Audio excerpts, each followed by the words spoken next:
नमस्कार, आदाब, सत्यमेव जयते। मैं एम के गौरिया आज अपनी कंप्लीट टीम के साथ टॉपर्स अकेडमी के यूट्यूब परिवार पर आप सभी का स्वागत है। आज अपन सभी को विदित है कि आज 28 तारीख और जून 2022 का जो आज विज्ञान वर्ग का जो अपने लैब असिस्टेंट का जो एग्ज़ाम हुआ है उसकी कंप्लीट आंसर की हम तैयार करके आज लेके आए हैं, जिसकी जो भी क्वेश्चन क्रम से जितने भी क्वेश्चन आए हैं उन सभी के आंसर जो अपने एक मॉडल के रूप में आंसर की प्रस्तुत कर रहे हैं उसको आज अपन क्रम से प्रस्तुत करने जा रहे हैं। तो सबसे पहले मैं मुकेश सर से पूछना चाहूंगा कि सर आपने जो मॉडल्स की मानी है इसका आधार क्या लिया है? देखिए, इसका आधार तो जो राजस्थान ग्रंथ अकादमी की बुक्स है, जिनको अधीनस्थ बोर्ड जिनको ऑथेंटिक बुक्स मानता है, ऑथेंटिक मटेरियल मानता है, उनको लेके ही हमने बुक्स तैयार की है। दूसरा, हमने जो टेस्ट सीरीज शुरू की थी 18 अप्रैल से लैब असिस्टेंट के तीनों ही सब्जेक्ट की, ज्योग्राफी की, होम साइंस की और साइंस की, और फर्स्ट पेपर भी। इसमें फर्स्ट पेपर में हमारे लगभग अच्छे क्वेश्चन हूबहू आए। ठीक है। परीक्षा के दौरान जब हम टेस्ट लेते थे, बच्चों में ये कन्फ्यूजन था कि सर कूट वाले क्वेश्चन दो, अधीनस्थ बोर्ड पेपर करवाएगा, वो ऐसे प्रश्न देता है, वैसे कर देता है। तो हमारी जो टीम थी जो क्वेश्चन तैयार करती थी, रणवीर जी सर भी थे उसमें साथ में, तो हम लोगों ने उनको बताया भी ऐसे क्वेश्चन का आजकल प्रचलन है नहीं है, सामान्य क्वेश्चन आ रहे हैं, सीधे सीधे क्वेश्चन आ रहे हैं, केवल आप सिलेबस को ध्यान में रखते हुए उसके टॉपिक को देखते जाओ बस। ठीक है। तो आज का जो अपन अभी का जो ट्रेंड चल रहा है ना वो ये है कि पर्सन जो पहले कूट वाले आते थे उनको छोड़कर बिल्कुल नॉर्मल ले लिया जा रहा है। तो सर इसमें जो अलग अलग सब्जेक्ट है ना उनकी क्या प्रकृति रही? एक सबसे खास बात ये रही है कि इसके अंदर जो साइकोलॉजी का पर्सन था ना उसमें बिल्कुल भी पर्सन नहीं उठाया गया। तो सर इनका जो अलग अलग सब्जेक्ट था, रणवीर सर आप बताएं कि जो अलग अलग क्वेश्चन थे, अलग अलग जो सब्जेक्ट थे, उनका क्या कुछ वेटेज रहा है इसमें? देखो, साइकोलॉजी आपने बताया भी साइकोलॉजी का नहीं रहा, ये बड़ा दुख का विषय है। अभी पहले उन्होंने सिलेबस के अंदर साइकोलॉजी को डाला और फिर एक भी प्रश्न न देना बच्चों के साथ नाइंसाफ़ी है ये बिल्कुल। उनको कम से कम, ज़्यादा नहीं तो कम से कम 5-7 क्वेश्चन उन्हें डालना चाहिए बच्चों को। बुक भी बच्चों ने पढ़ी, उन्हें एक तरह से 25% सिलेबस में दे रखा था भी साइकोलॉजी आएगी, 20 से 25%, लेकिन बिल्कुल भी बोर्ड ने एक भी प्रश्न नहीं डाला। ये बड़ा अत्यंत दुखित विषय है। लेकिन फिर भी अब जो पेपर का लेवल रहा उसमें ज़्यादातर प्रश्न इंडिया जो राजस्थान जीके था वो बिल्कुल इजी पूछा गया, बहुत आसान प्रश्न थे। और करंट के जो प्रश्न है वो मॉडरेट टाइप थे, कुछ टफ प्रश्न भी थे, कुछ इजी थे। और इंडिया जीके के कुछ प्रश्न इजी और कुछ प्रश्न थोड़े टफ थे। बाकी मॉडरेट टाइप का था पेपर, ठीक ठाक था। ठीक है। आगामी टाइम जाया ना करते हुए हम सीधे पेपर पे आते हैं। इस पे जो भी जितने भी क्रम से क्वेश्चन है ना उस पे अपन जो अपनी कंप्लीट व्याख्या है वो भी करते जाएंगे और किस सब्जेक्ट के कितने प्रश्न पूछे गए उस पे भी अपन बात करते जाएंगे। तो सबसे पहले मैं रणवीर सर से आग्रह करूंगा कि सर आप ही पेपर का जो है ना आगाज करें और जितने भी प्रश्न आ रहे हैं ना उसके साथ ये भी व्याख्या करते जाएंगे कि वो भूगोल का है या राजनीति का है, कौन से कितने प्रश्न आ रहे हैं उस बात से अपन साथ साथ करते जाएंगे। थैंक यू गौरिया जी। देखो, आज का जो पहला प्रश्न है, अपने पूरे सभी प्रश्न देखेंगे क्रम से। आज का जो पहला क्वेश्चन है वो है, राजस्थान राज्य महिला आयोग की अध्यक्ष कौन है? ये प्रश्न पूछा गया, बहुत ही सामान्य सा प्रश्न है। अभी इन राजस्थान महिला आयोग की अध्यक्ष का पद चेंज किया गया था। इसका जो सही उत्तर है वो है श्रीमती रेहाना रियाज चिश्ती, ऑप्शन नंबर 1। अगला जो क्वेश्चन है वो अपने लेंगे, उसमें है बेंगू के वर्तमान विधायक कौन है? देखो, ये काफी चर्चित रहे थे विधायक जी। ये प्रश्न पूछने का जो कारण है, बोर्ड का वायरल भी हुआ था, उनको ऑडियो वगैरह वायरल हुआ, उस कारण ये प्रश्न जो पूछा गया। इसका जो सही उत्तर है वो है विधुरी राजेंद्र सिंह। विधुरी राजेंद्र सिंह, बोर्ड पे भी सर ने लिख दिया है। अगला जो तीसरा प्रश्न है वो है आमगढ़ लेपर्ड सफारी का आरंभ कब किया गया? आरंभ कहां से किया गया, मतलब जयपुर, अजमेर, बूंदी, सवाईमाधोपुर। तो इसका सही उत्तर है जयपुर से। अगला प्रश्न है चौथा, राजस्थान सरकार बाबा आमटे दिव्यांग विश्वविद्यालय की स्थापना कहां करेगी? इसमें ऑप्शन 4 ऑप्शन पूछे गए हैं, 12, कामा, भरतपुर, जामडोली, जयपुर और जोधपुर। इसका सही उत्तर है जामडोली, जयपुर। इसका जो सही उत्तर है वो है जामडोली, जयपुर। राजस्थान सरकार की निम्नलिखित योजनाओं में से कौन सी प्रतियोगी परीक्षाओं की निःशुल्क तैयारी से संबंधित योजना है? इसका जो ऑप्शन सही उत्तर है वो है अनुप्रति योजना। काफी फेमस प्रश्न है, बहुत बार एग्जाम में, पिछले दिनेश बोर्ड के 2-3 एग्जाम में ये पूछा जा चुका है। इसका उत्तर है अनुप्रति योजना। अगला जो प्रश्न है 6 नंबर प्रश्न, राजस्थान में डीआरडीओ द्वारा रॉकेट सिस्टम का सफल परीक्षण किया गया जिसका नाम क्या था? बहुत ही बढ़िया प्रश्न है। इसका जो सही उत्तर है वो है पिनाका MKI। अगले प्रश्न पर अपने जा रहे हैं। 7 नंबर जो प्रश्न है उसमें है, किस जिले ने सिलिकोसिस केयर अभियान के लिए 24वां राष्ट्रीय ई गवर्नेंस अवार्ड जीता है? इसका जो सही उत्तर है वो है नागौर। अगला 8वां प्रश्न, अकील कुरैशी ने किस पद पर 6 मार्च 2022 तक कार्य किया? तो इसमें जो उत्तर, इसका सही उत्तर है वो है राजस्थान के मुख्य न्यायाधीश पद पर रहे ये। अगला प्रश्न, इंदिरा रसोई योजना के अंतर्गत लाभार्थी को भोजन प्राप्त कर सकता है, मतलब लाभार्थी कितने रुपए व्यय करके भोजन प्राप्त कर सकता है? इसमें गवर्नमेंट और कंपनी के मध्य जो करार है उस पर यह प्रश्न पूछा गया। इसका जो सही उत्तर है, लाभार्थी को 8 रुपए देने होते हैं इसमें भोजन के लिए। और इस इंदिरा रसोई योजना वाला जो प्रश्न है उसमें सही उत्तर है 8 रुपए। इसके बाद है अगला प्रश्न, मार्च 2022 में हरिदेव जोशी पत्रकारिता एवं जनसंचार विश्वविद्यालय के लिए एक विधेयक पारित किया गया। यह विश्वविद्यालय कहाँ स्थित है? इसका सही उत्तर है जयपुर। यह भी करंट से, जो भी प्रश्न अपने कर रहे हैं वो सभी करंट से रिलेटेड प्रश्न है। NTCA द्वारा रामगढ़ बाघ अभ्यारण्य को राजस्थान राज्य के टाइगर रिजर्व के रूप में घोषित किया गया है। यह किस नंबर का टाइगर रिजर्व है? इसका जो सही उत्तर है वह है 4। यह काफी चर्चा में रहा, पिछले 2-3 एग्जाम में पूछा भी जा चुका है। ASCF का जो एग्जाम हुआ था उसमें भी यह प्रश्न पूछा गया है। इसका जो सही उत्तर है वो है 4। अगला प्रश्न, 12वां जो प्रश्न है, नारी शक्ति पुरस्कार 2022 के निम्नलिखित विजेताओं में से कौन राजस्थान से है? इसका जो सही उत्तर है वो है बतुल बेगम। यह भी करंट से जुड़ा हुआ प्रश्न है। हाल ही में रामदयाल शर्मा को पद्मश्री से नवाजा गया। वे निम्नलिखित में से किस क्षेत्र के योगदान के लिए प्रसिद्ध है? इस प्रश्न में पूछा गया है कि हाल ही में रामदयाल जो शर्मा है उनको पद्मश्री से नवाजा गया। वे राजस्थान से रिलेटेड है, राजस्थान से जुड़े हुए हैं। उनको किसके योगदान के लिए दिया गया? तो इसका जो सही उत्तर है वो है नौटंकी कला। अगला 14 नंबर प्रश्न, यह भी करंट से जुड़े हुए प्रश्न अभी जो अपने कर रहे हैं वो सभी करंट से जुड़े हुए हैं। यह भी करंट से जुड़ा हुआ है। 2022 में मेहरानगढ़ में जोधपुर का कौन सा स्थापना दिवस मनाया गया? यह स्थापना समारोह है, कौन सा बनाया गया? तो इसका सही उत्तर है 564वां। अगला प्रश्न, हाल ही में मचकुंड के लाइट एंड साउंड शो के आरंभ किया गया, यह कहाँ है? तो आपको पहले से ही मालूम है मचकुंड, यदि अपने इसका देखते ऑप्शन के हिसाब से भी अपना सही हो रहा था, मचकुंड धौलपुर में है। तो इसका जो सही उत्तर है वो है मचकुंड धौलपुर। अगला प्रश्न बहुत ही इंपॉर्टेंट प्रश्न, हर एग्जाम में राजस्थान RPSC की हो चाहे राजस्थान अधीनस्थ बोर्ड की हो, पिछले 2-3 एग्जाम में हर बार पूछा जा रहा है। कभी इसकी राशि पूछी जा रही है, कभी इसकी जो किस्तें हैं 6 किस्तों में दी जा रही है उनको बारे में पूछा जा रहा है। जबकि बार इसने पूछा है मुख्यमंत्री राजश्री योजना के तहत कुल कितना अनुदान राजस्थान सरकार दे रही है? तो इसका जो सही उत्तर है वो है 50,000 रुपए। अगला प्रश्न 17 नंबर प्रश्न, यह भी करंट से जुड़ा हुआ प्रश्न है। फरवरी 2022 में प्रोफेसर KL श्रीवास्तव को कुलपति के पद पर नियुक्त किया गया। वे किस विश्वविद्यालय से जुड़े हुए हैं? तो जो कुलपति हैं वो बने हैं जय नारायण व्यास विश्वविद्यालय। अगला प्रश्न 18वां जो प्रश्न है वो है, यह भी 2-3 एग्जाम में पूछा गया प्रश्न, राजस्थान सरकार द्वारा चलाया जा रहा एक अभियान शुद्ध के लिए युद्ध, यह कब जारी किया गया? मतलब कब से स्टार्ट हुई है योजना? इसका जो सही उत्तर है वो है 26 अक्टूबर 2020।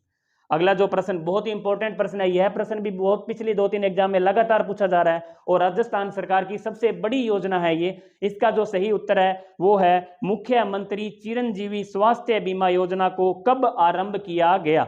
इसका जो सही उत्तर है 1 मई 2021। हर एग्जाम में पूछा जा रहा है, पिछले 2-3 एग्जाम में ये पूछ लिया गया है। अगला जो प्रश्न है वो है 20 नंबर प्रश्न, यह भी करंट से जुड़ा हुआ क्वेश्चन है। राजस्थान के किस शहर में Rajiv Gandhi fintech digital institute की स्थापना की जाएगी? इसका जो सही उत्तर है वो है जोधपुर। आगामी प्रश्नों के लिए मैं MK गौरिया जी को बुलाऊंगा। MK गौरिया जी आगे के प्रश्नों के बारे में अपने विस्तृत चर्चा करेंगे। MK गौरिया जी, कहाँ तक हो गए प्रश्न? 20 तक बोल दिया। हाँ जी, 21वां प्रश्न। हाँ, तो सभी स्रोतों से रहे थे कि अपन अभी तक जो क्वेश्चन किए आप देख रहे होंगे कि करंट का लेवल क्या आ रहा है। तो इसके बाद में जो आगामी क्वेश्चन है, यानी शुरुआत के जो 20 क्वेश्चन है ना, इनको करंट से लिया गया है। जो 20 क्वेश्चन है ये जो सामान्य हमेशा के जो तत्कालिक प्रश्न होते हैं उनसे लिया गया है। इसके बाद में है क्वेश्चन नंबर 21, मुख्यमंत्री लघु उद्योग प्रोत्साहन योजना को रेगिस्तान से नोटिफाइड तथा शुरू किया गया है। इसके अंदर ऑप्शन है वो B 2019 है। ये भी करंट से संबंधित है। इसके बाद में राजस्थान का प्रथम बर्ड पार्क स्थित है। इसमें ऑप्शन नंबर A उदयपुर। और इसके बाद में आई स्टार्ट जो संबंधित है वो किससे है, तो इसके अंदर ऑप्शन माना गया है सी, स्टार्टअप इकोसिस्टम से। इसके बाद में राजीव गांधी कृषक साथी सहायता योजना है वो प्रदान की जाती है किसको, ये कृषि कार्यों के दौरान एक्सीडेंट होने पर वित्तीय सहायता। क्वेश्चन नंबर जो 24 है उसका आंसर माना गया है कृषि कार्यों के दौरान एक्सीडेंट होने पर जो वित्तीय सहायता दी जाती है वो। ठीक है, इसके बारे में बात करें, जो उषा शर्मा है वो राजस्थान सरकार की वर्तमान है, तो ये मुख्य सचिव है अभी राजस्थान सरकार की। इसके बाद में बात करें क्वेश्चन नंबर 26, तो यहाँ तक 25 नंबर क्वेश्चन है ना, यहाँ तक सामान्यतः करंट के क्वेश्चन है अभी तक। इसके बाद में दे रखा है आईने अकबरी का लेखक कौन है, आईने अकबरी, तो इसका जो ऑप्शन सी है उसके अंदर माना गया है अबुल फजल, ये इसका एकदम करेक्ट आंसर है। इसके बाद में बात करें अपन क्वेश्चन नंबर 27 की, भारतीय प्रायद्वीप की सबसे लंबी नदी है वो कौन सी है, तो महानदी, नर्मदा, कृष्णा और गोदावरी। इसका जो सही आंसर है वो माना गया है गोदावरी। इसके बाद इसरो की स्थापना की गई थी, ये भी प्रश्न है ना, काफी बार क्या है रिवाइज हो रहा है। इसके बाद इसका जो आंसर सही आंसर है वो है 15 अगस्त 1969, 6/9 को। ठीक है, इसके बाद बात करते हैं 29 नंबर क्वेश्चन की, सूरत में कांग्रेस का विभाजन कब तक हुआ है, कब हुआ था, तो इसका ऑप्शन नंबर बी है वो 1907 है। इसके बाद क्वेश्चन नंबर 30 है, ऐतिहासिक शहर बीजापुर भारत के किस राज्य में स्थित है, तो इसका ऑप्शन नंबर डी कर्नाटक एकदम सही आंसर है। तो सर अब तक 30 क्वेश्चन आए हैं, उसके अंदर अपने देखा होगा कि इसका जो लेवल है इस पे आपका क्या कहना है। देखो इसका लेवल लगभग सामान्य सा रहा है, जैसे करंट अफेयर्स के जो क्वेश्चन है, हाँ, जो 25 के क्वेश्चन आसपास है ना वो करंट के पूछे गए। 25 के क्वेश्चन है, जो महिला किसी पद पे आसीन है ना राजस्थान में, किसी जैसे मुख्य सचिव उषा शर्मा का पूछ लिया, उधर महिला आयोग के अध्यक्ष का पूछ लिया, हाँ। इसके राजस्थान हाई कोर्ट के मुख्य न्यायाधीश का पूछ, मुख्य हाँ, तो ये सीधे सिलेबस में अपने टॉपिक में नाम दिए हुए इनके, उनसे संबंधित इनका पूछ लिया। अब ठीक जो है। आगामी जो पेपर है मेरे हिसाब से उनमें इनका स्थापना का वर्ष, सदस्य कितनी महिला कितने पुरुष, कौन है वर्तमान में, इन चीजों को ध्यान में हाँ, वर्तमान रखना चाहिए। कौन हाँ, क्या, ये जो एक प्रश्न जहाँ भी क्रोनोलॉजी के अंदर अंत में दिया होता है लगभग ये प्रश्न, या पहले प्रश्न के ऊपर ही दिया होता है कि वर्तमान में कौन कहाँ कौन है, उनकी जो भी पद नाम है या उनके जो भी है ना, उसको थोड़ा खास तौर से ध्यान रखते हुए आगामी परीक्षाओं के लिए उपयोगी बन जाता है। हाँ सर, इसके अलावा और हाँ, वहाँ से क्वेश्चन बन रहे हैं, तो आगामी जो भी पेपर है तो बच्चों को ये ध्यान में रखना चाहिए भी, जो मैंने पहले भी कहा था सिलेबस के अंदर जो टॉपिक दिया हुआ है ना, ठीक है, उस टॉपिक का बड़ा बड़ा आइडिया रख लो बस उसका। इसके बाद अभी जो अपनी टेस्ट सीरीज चल रही थी इसको लेकर, उसके अंदर करंट का क्या कुछ रहा है, अपन ने जो क्वेश्चन दिए वहां से पढ़ रहे हैं या फिर बाहर से पूछा गया है, नॉर्मली है, या इसका जो लेवल था वो क्या कुछ है। लेवल देखो वैसे देखा जाए तो लैब असिस्टेंट का पेपर था, 12th लेवल का पेपर था, तो सामान्य से आना ही था, ये हाँ, जाहिर सी बात है। जाहिर तो सी बात अपन है, ने समझ जो जिस तरीके का पैटर्न अपन ने टेस्ट सीरीज में चलाया था लगभग वही है सेम, कोई ज़्यादा प्रश्नों में कोई फोर बदल कुछ नहीं है, मतलब ऐसा कुछ नहीं है भी कहीं अलग से क्वेश्चन आ गए, ऐसे क्वेश्चन आ गए कि बच्चों के समझ में भी नहीं है, ऐसा कुछ नहीं है, बिल्कुल सामान्य से क्वेश्चन है, क्वेश्चनों का स्तर भी है और सिंपल भी है, दोनों ही चीज़ें हैं इनमें। ठीक है, तो अभी अपन ने चर्चा की मुकेश सर से कि जो अपनी यहाँ जो टेस्ट सीरीज चल रही थी ना उसका क्या लेवल था, और अपने जो करंट के प्रश्न थे वो कहाँ से आ रहे हैं, तो बिल्कुल एकदम नॉर्मल लेवल से प्रश्न आ रहे हैं। तो आगामी जो परीक्षाएं होने वाली है अभी, उनको आप इस पेपर को देखकर एक अनुमान लगा सकते हैं कि अपने को कहाँ से क्या पढ़ना है। तो अपने अभी तक 30 क्वेश्चन तक किए है। इसके बाद क्वेश्चन नंबर 31 है, वो है निम्नलिखित में से कौन सा द्वितीय विश्व युद्ध में धुरी शक्ति का एक भाग नहीं था। तो द्वितीय विश्व युद्ध होता है उसमें दो शक्तियां होती है, एक तो धुरी राष्ट्र होते हैं और दूसरे मित्र राष्ट्र होते हैं। जो मित्र राष्ट्र थे ना उनका एक ऑप्शन दे रखा है फ्रांस, तो ये ऑप्शन नंबर ए है ना, ये इसका एकदम करेक्ट आंसर है। इसके बाद बात करें भारत में करेवा का संबंध किससे है, करेवा के लिए इसने ऑप्शन दे रखे हैं कश्मीर, केरल, मेघालय और राजस्थान, तो इसका संबंध है वो कश्मीर से है। इसके बाद में बात करें कि संयुक्त राष्ट्र संघ का मुख्यालय स्थित है, क्वेश्चन नंबर 33 है कि संयुक्त राष्ट्र संघ का जो मुख्यालय है वो न्यूयॉर्क के अंदर है, ऑप्शन नंबर डी सही है। इसके बाद बात करें क्वेश्चन नंबर 34 की, तो इसने लिख रखा है 1946 की अंतरिम सरकार में वित्त विभाग का जो पद था वो किसके पास था, तो इसके अंदर है Liaquat Ali Khan, option number D एकदम सही आंसर है। इसके बाद बात करें नेक्स्ट क्वेश्चन की, तो वो है 35 नंबर। तो 35 नंबर क्वेश्चन है वो है निम्नलिखित में से किस में सैडल पीक स्थित है, तो इसका एकदम सही आंसर है वो है उत्तरी अंडमान। तो सर इसमें जो अभी क्वेश्चन पूछे जा रहे हैं ना, तो वो चल रहे हैं जियोग्राफी के, बिल्कुल ही नॉर्मल प्रश्न पूछे जा रहे हैं, केवल ऊपर ऊपर से। जो अपन ने पहला एक भौतिक प्रदेश चैप्टर लगता है ना, उसी के अंदर से ये पहले ही प्रश्न पूछे जा रहे हैं। जैसे ये पूछा जा रहा है कि 1946, ये पॉलिटी के आगे कुछ प्रश्न, या ये भारत का जो करेवा से संबंधित पूछ लिया, पहला उसी से पूछ लिया। इसके बाद में ये एक पीछे आगामी जो प्रश्न दे रखा है, जैसे निम्नलिखित में से किस सैडल पीक से संबंधित है, तो उत्तरी अंडमान में, ये भी एकदम नॉर्मल प्रश्न पूछ लिया। इसके बाद बात करें कि निम्नलिखित नदियों में से किसे प्राचीन साहित्य में पुरुषनी नदी के नाम से जाना जाता है, तो इसका एकदम सही आंसर है, वो है रावी नदी। इसके बाद बात करें क्वेश्चन नंबर 37 की, उसके अंदर है निम्नलिखित में से कौन सा मैग्नीज का मुख्य उत्पादक है, तो वो है Madhya Pradesh. Option number B एकदम सही आंसर है। इसके बाद देखें तो भागीरथी और अलकनंदा नदियों का मिलन स्थल है, वो कौन सा है, देवप्रयाग। ऑप्शन नंबर 1 एकदम सही है। और इसके बाद बात करें क्वेश्चन नंबर 39 की, वर्ल्ड इकोनॉमिक आउटलुक है, इसे कौन जारी करता है, किस संस्थान द्वारा जारी किया जाता है, ये अंतर्राष्ट्रीय मुद्रा कोष द्वारा। ऑप्शन नंबर डी एकदम सही है। इसके बाद बात करें क्वेश्चन नंबर 40 की, विश्व पर्यावरण दिवस कब मनाया जाता है, तो ये एकदम नॉर्मल प्रश्न, जिसका आंसर आप सभी को पता होगा, 5 जून को। सर अभी तक अपन ने 25 के बाद करंट के बाद में ना पॉलिटी के और जियोग्राफी के और कुछ हिस्ट्री के प्रश्नों पे बात की है। तो रणवीर सर, मैं आपसे जानना चाहूंगा कि इन पे जो क्वेश्चनों का लेवल था वो क्या था। देखो, जब हम टेस्ट सीरीज हमारी चल रही थी, उस टाइम बच्चों ने भी, साइंस का हमारा जो बेस था, आज साइंस का पेपर हुआ है, बच्चों ने भी हमसे पूछा भी सर हम इंडिया जीके और जो इंडिया पॉलिटिकल है, इंडिया ज्योग्राफी, वो कहाँ से पढ़े। तो मैंने उसी टाइम उनको बता दिया था, क्योंकि जो सिलेबस जो आया था उसमें ओनली फॉर दिया हुआ था भारत और विश्व का सामान्य ज्ञान। तो उसने उसी को ध्यान में रखते हुए जो प्रश्न है वो बिल्कुल सामान्य पूछे हैं। इंडिया की ज्योग्राफी के ले लो, इंडिया की पॉलिटिकल ले लो, और हिस्ट्री में भी मैंने उन्हीं को यही बताया था कि सबसे ज़्यादा जो प्रश्न है वो आधुनिक भारत से पूछे जाएंगे, और वही हुआ है, सबसे ज़्यादा प्रश्न आधुनिक भारत से पूछे गए हैं। और इंडिया का जो सामान्य परिचय है, पहला टॉपिक भौतिक प्रदेश और सामान्य परिचय है, वहाँ से भी प्रश्न पूछे गए हैं। बिल्कुल हमारे अनुरूप रहा है पेपर, जो हमने बताया था उसी तरह का पेपर का लेवल और एवरेज पेपर है ये। ठीक है, तो सबसे खास बात ये है कि अपने पास जो सिलेबस होता है ना, उसको सही ढंग से देख के अगर परीक्षा की तैयारी की जाए ना, तो वो स्टिक बैठती है। तो मैं आगे सर मुकेश सर से अनुरोध करूंगा कि वो आगामी जो प्रश्न है उसका आंसर बताएं।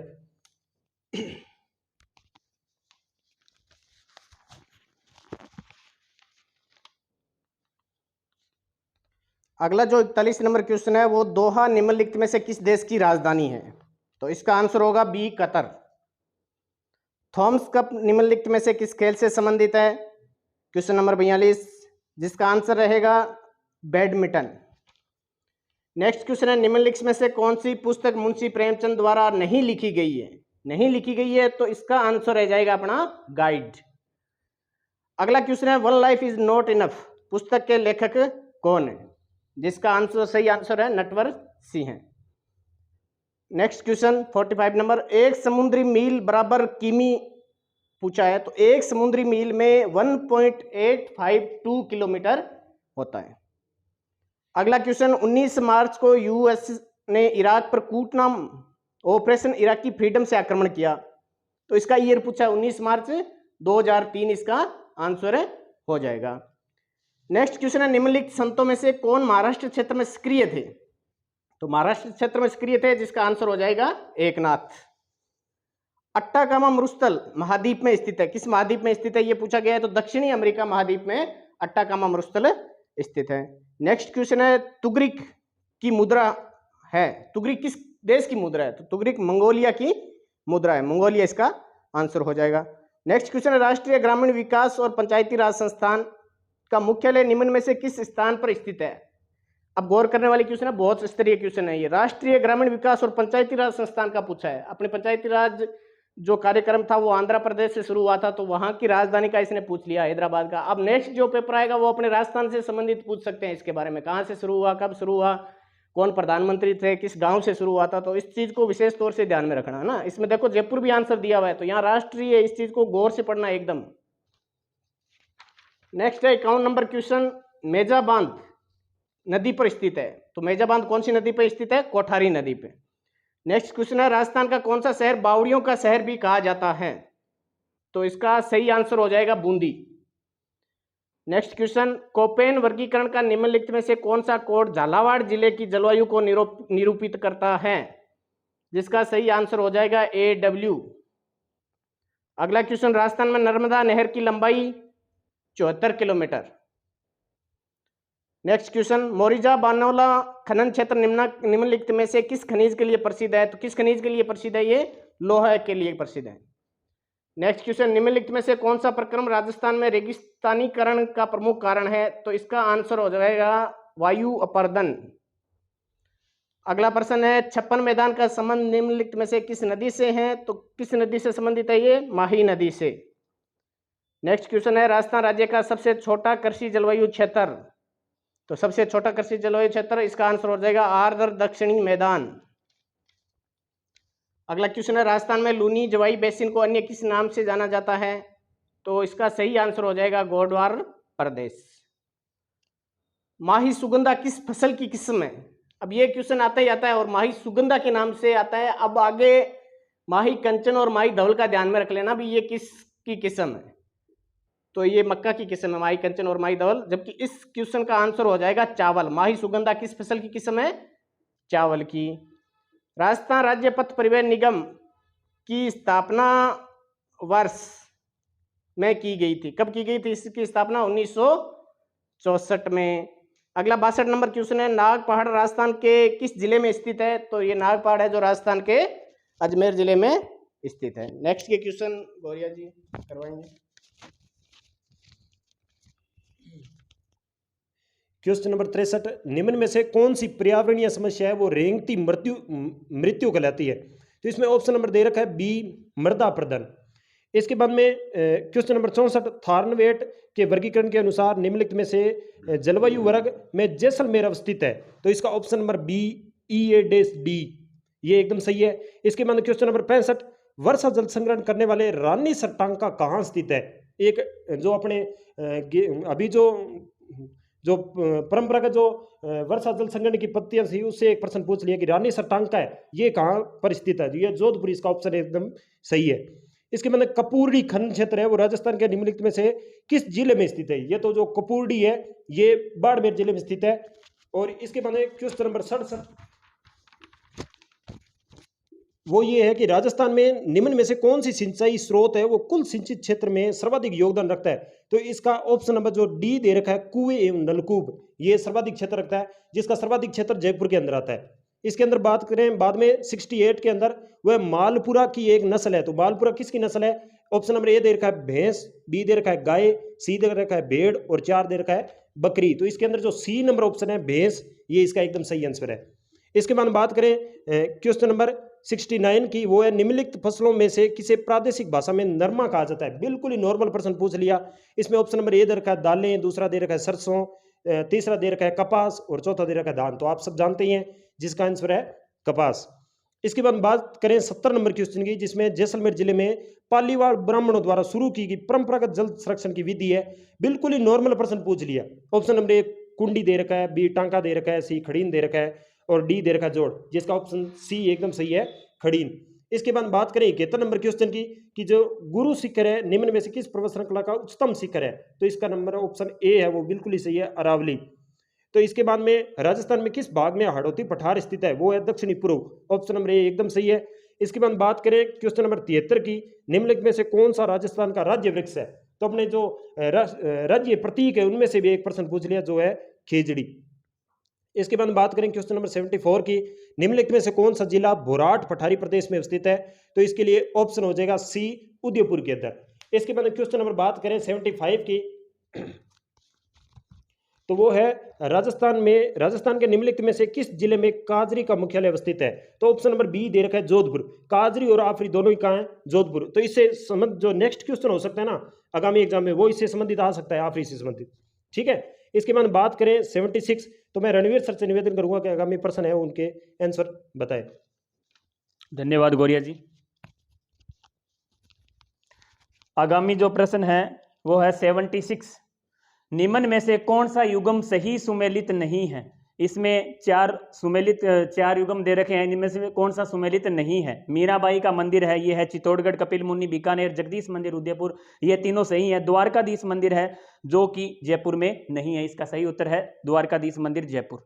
अगला प्रश्न 77, गटियाला शिलालेख किस भाषा में लिखा गया है। गटियाला शिलालेख है वो है गुर्जर प्रतिहार से संबंधित है, ये है संस्कृत भाषा में लिखा गया है। अगला है 78 नंबर प्रश्न, किस राजपूत शासक को अकबर ने अमीर उल उमरा की उपाधि दी थी? तो ये जो राजपूत शासक है इसका जो सही उत्तर है वो है भगवंत दास। ये जयपुर या आमेर के शासक थे भगवंत दास, इनको अमीर उल उमरा की जो है उपाधि दी गई थी।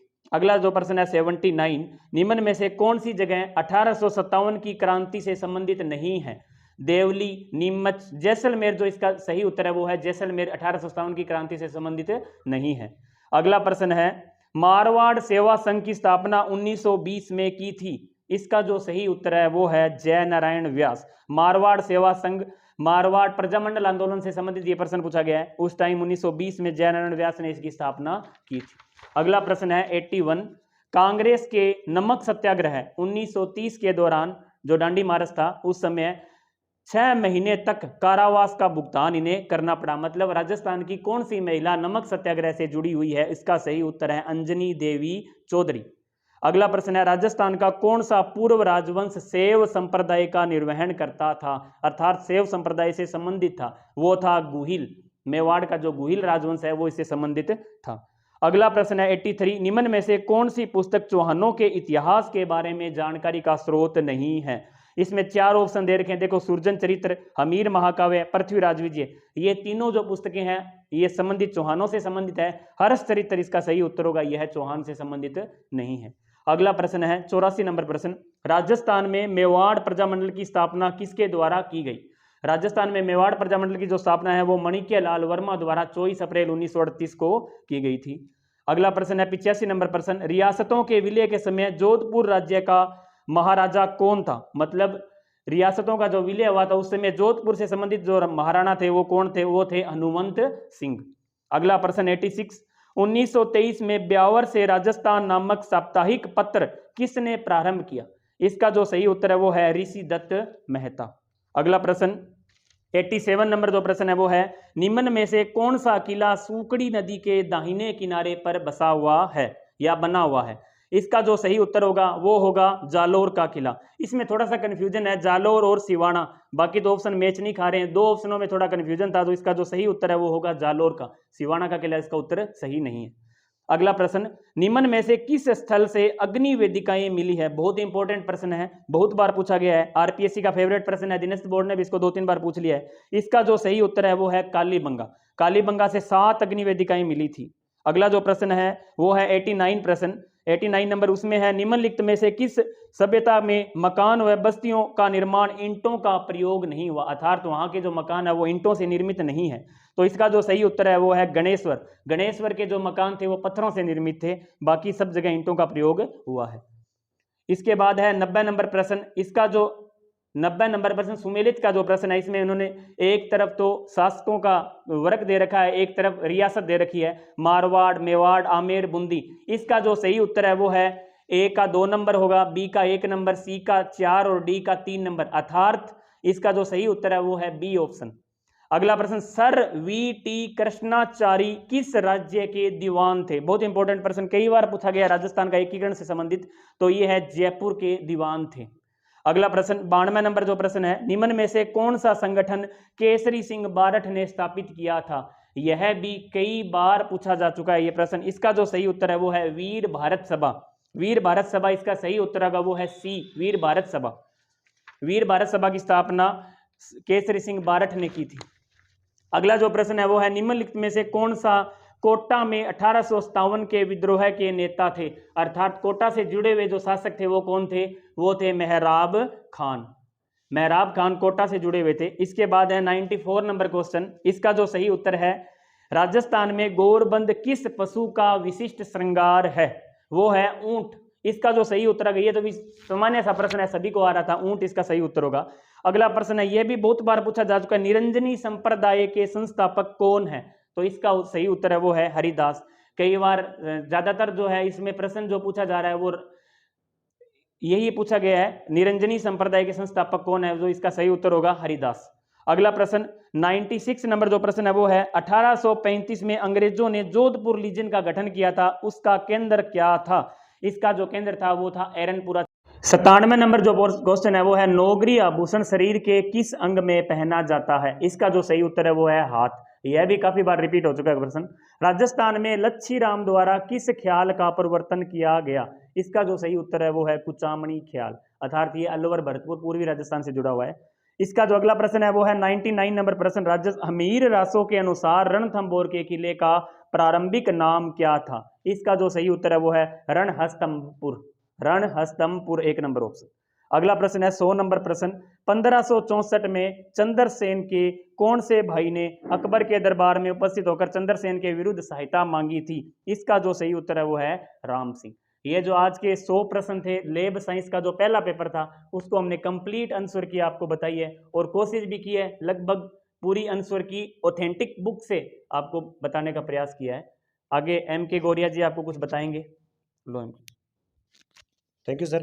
अभी अपन ने बात की कंप्लीट एकदम पेपर जो आज पहली तारीख का हुआ है उसको लेकर, उसके बाद में जो नेक्स्ट पेपर आएंगे उनको भी लेकर अपन की जो उनकी संभावित आंसर की है ना उनको भी लेकर अपन आएंगे। तो अभी जो शेष विशिष्ट चर्चा है उसमें हम ये चर्चा करने जा रहे हैं कि जो नेक्स्ट एग्जाम है ना, अभी जो होने वाले एग्जाम है उनमें अपने को किस पे थोड़ा सा खास ध्यान रखना है। तो इसमें एक तो स्पष्ट बात ये है कि जो अभी करंट के क्वेश्चन है ना उनको आप थोड़ा सा खास ध्यान रखना कि बिल्कुल नॉर्मल लेवल से क्वेश्चन पूछे जा रहे हैं, चाहे करंट के हैं, चाहे जियोग्राफी के हैं, चाहे पॉलिटी के हैं, चाहे हिस्ट्री के हैं, किसी भी तरीके के। इसमें एक खास बात ये रही है कि जो साइकोलॉजी के प्रश्न थे ना वो नहीं आए, लेकिन अभी आगामी प्रश्न को लेकर आप ये नहीं निश्चिंत नहीं रहे कि भाई साइकोलॉजी के प्रश्न नहीं भी आ सकते, हो सकता है कल को 2-3 प्रश्न आ जाए, तो आप उसका भी खास तौर से थोड़ा सा ध्यान रखें कि कहीं साइकोलॉजी के प्रश्न भी आ सकते हैं। अगर नहीं आते तो आप ये चीज जरूर ध्यान रखें कि करंट के जो अभी आप अगर रात को कुछ पढ़ना चाहते हो तो करंट की चीज जरूर देख ले, ताकि जो आने वाले क्वेश्चन है वो इसके आसपास ही जो आएंगे तो वो आपके लगभग सही हो जाए। तो सर अभी आप बताएंगे कि इनकी जो अंतिम 10-12 घंटे की जो जर्नी है वो किस तरह से होनी चाहिए? उसमें मेरा तो यही मानना है भी जैसे जिला दर्शन की बुक्स आती है, बहुत सारी दक्ष की भी आती है, सिकवाल की भी आती है, आप जिला दर्शन को एक बार पढ़ लीजिए।